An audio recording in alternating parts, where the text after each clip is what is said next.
자, 지난번에 말씀드린 대로 제가 이번 프로그램에서 우리 마음과 관련해서 모두 10권의 책을 여러분에게 소개를 할 텐데요. 이제 오늘은 그 중에 3권의 책을 골라서 소개하겠습니다. 하나는 나는 내가 아니다 라고 하는 책이고요. 또 하나는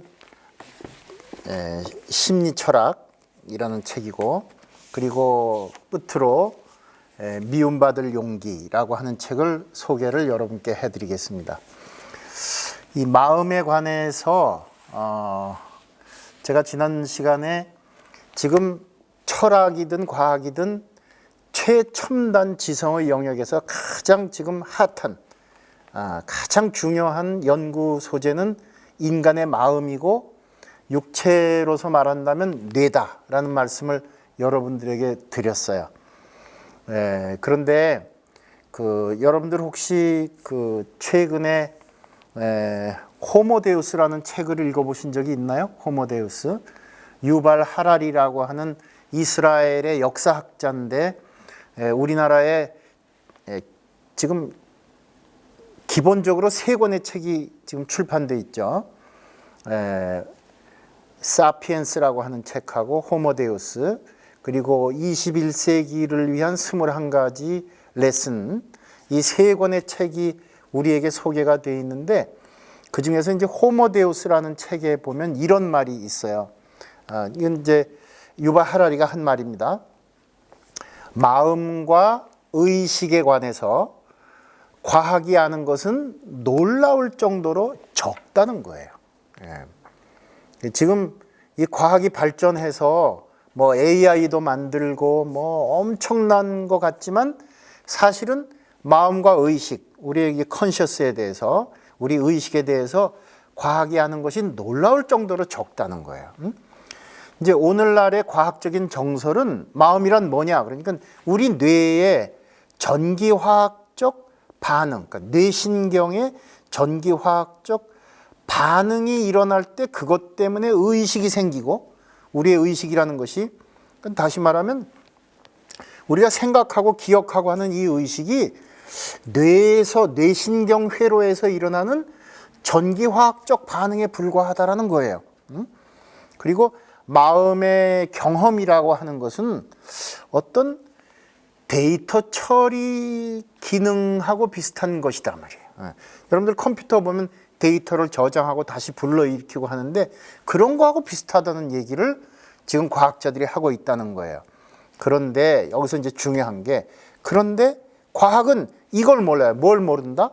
뇌에서 일어나는 생화학적 반응과 전류가 어떻게 해서 고통이나 분노 또는 사랑 같은 이런 자기 감정적 경험을 만들어내는지 지금 모른다 이 말이에요. 전혀 모르고 있다는 거예요. 그래서 우리가 생각하고 기억하는 것은 뭐 데이터 저장하고, 우리가 컴퓨터 치면 컴퓨터에서 자료 다운받고 저장하고 다시 또 불러내고 이러는 거하고 비슷하다고 생각하는데, 다만 뭘 모른다? 감정이 뭔지를 모른다는 거예요. 감정이 어떻게 일어나는지. 그런 얘기를 해서 우리의 마음을 철학적으로도 물론이지만 이 과학적으로 해석하는 것이 대단히 중요한 일이다 라고 유발 하라리가 그런 얘기를 했어요. 이 나는 내가 아니다 라는 이 책은 바로 그 문제를 지적하고 있어요. 지금 지난 시간에도 말씀드렸지만, 이 책은 어떤 책에 대해서 쓴 책이다? 여러분들이 이제 많이 뭐 읽어본 분도 있을 테고, 그 책의 제목은 다 아실 텐데, 나는 뇌다. 나는 뇌다. 그러니까 인간은 뇌에 불과하다. 지금 제가 금방 유발 하라리의 얘기를 여러분에게 소개해 드렸지만, 뭡니까? 우리의 마음, 의식이라는 것은 뭐죠? 우리 뇌신경에서 일어나는 전기화학적 반응에 불과한 것이다. 이렇게 얘기했단 말이에요. 그러니까 인간은 뇌에 불과한 거다. 뇌가 인간의 정체성이고, 뇌가 없으면 인간도 없다. 그렇게 따지면 어떻게 돼요? 우리가 예를 들어 종교에서 우리가 죽어서는 우리의 영혼이 어쩌고, 이런 얘기 다 거짓말이라는 얘기가 되는 거죠. 물론 이 책이 그런 종교를 지지하려고 쓴 책은 아니에요. 근데 이 마르쿠스 가브리엘이라고 하는 이 책의 저자는 인간은 결코 단순히 뇌신경의 반응이라는 것이 아니다 이 말이에요. 이 문제를 철학사로부터 해결하기 위해서 이 책을 지었다 그래요. 아까 제가 유발 하라리 얘기를 했지만 유발 하라리 말처럼 현대과학은 굉장히 발전을 많이 했지만 놀라울 정도로 인간의 마음과 의식에 대해서는 전혀 아는 게 별로 없다 이 말이에요. 그래서 이제 현대 철학에서는 마음하고 뇌, 제가 이제 같이 소개해 드릴 텐데, 지금 여기 말하는 이 심리 철학이라고 하는 이 분야, 지난 시간에 제가 이 영어로 말하면 The Philosophy of Mind, 마음의 철학 이렇게 되어 있는데, 이 마음의 철학이라고 하는 것은 사실은 이 안에 내용을 보면 주로 우리의 뇌와 우리의 의식이 어떻게 상관관계를 갖느냐.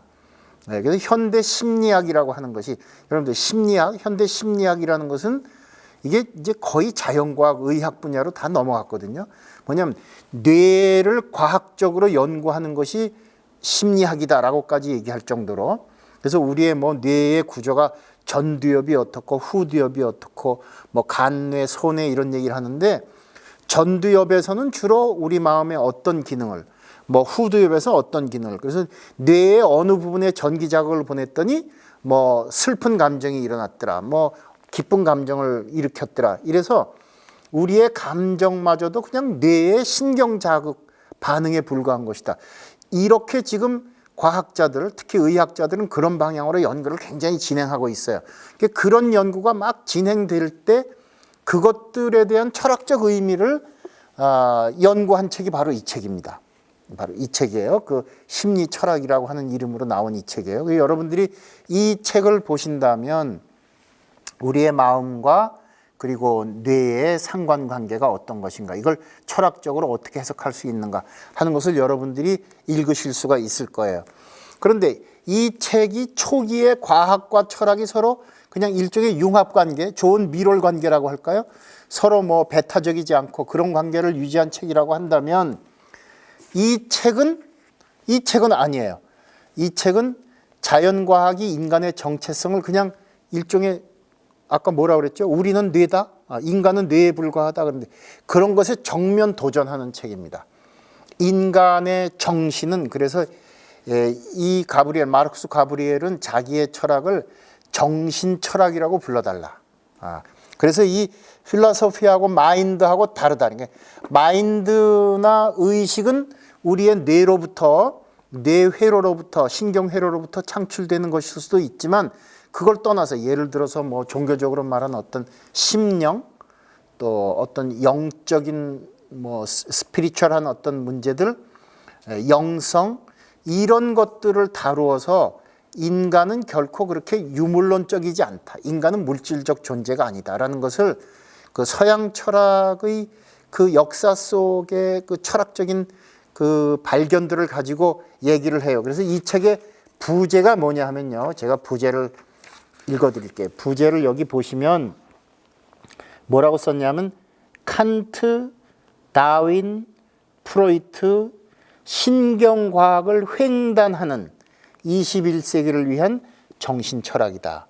이렇게 부제가 적혀 있어요. 그러니까 여기 칸트, 다윈, 프로이트, 여러분들 이분들이 어떤 특징을 가진 분들인지 알 수 있나요? 칸트는 당연히 관념 철학의 근대에서는 최고 1인자죠. 근데 다윈은 어떻습니까? 다윈은 이분 철학자가 아니라 과학자죠. 다윈은 여러분들 종의 기원이니 해서 어떤 이론을 발표한 분이다? 다윈은 어떤 이론을 발표했다? 우리는 진화한다라는 거예요. 여러분들 이 서양의 지성사에서 볼 때 진화론이라고 하는 것은 굉장한 문제를 불러일으키는 거예요. 왜 그러냐 하면은, 인간이 진화해서 예를 들어서 뭐 조그만 그 미생물로부터 이것이 고등동물까지 진화하고 급기야는 우리 사피엔스라고 하는 현대 인류까지 진화돼 왔다고 하면 뭐가 무너진다? 기독교의 창조설이 무너지는 거예요. 그러니까 이 다윈의 진화론이라고 하는 것은 사실 보통 그 굉장한 그 충격을 주는, 특히 서구의 입장에서 볼 때는 중세 이래로 기독교적 세계관이 완전히 무너지는 그런 어마어마한 그런 충격을 준 이론이에요. 이 진화론이라고 하는 것이. 그러면 진화론이 맞느냐, 창조론이 맞느냐? 기독교에서는 지금도 논의가 되고 있어요. 지금도 논란 중이에요. 어디가 더 맞다, 어디가 틀리다. 여러분들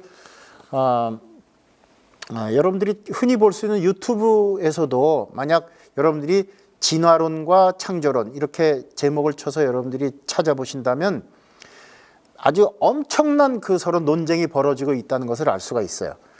그게 나는 뇌가 아니다. 인간은 영적 존재이기 때문에 결코 뇌라고 하는 이런 물질적 구조로만 인간을 얘기할 수 없다라고 하는 데에 대해서 이 책이 여러분들에게 좋은 소식을 전해줄 것이다 하는 걸 볼 수가 있습니다.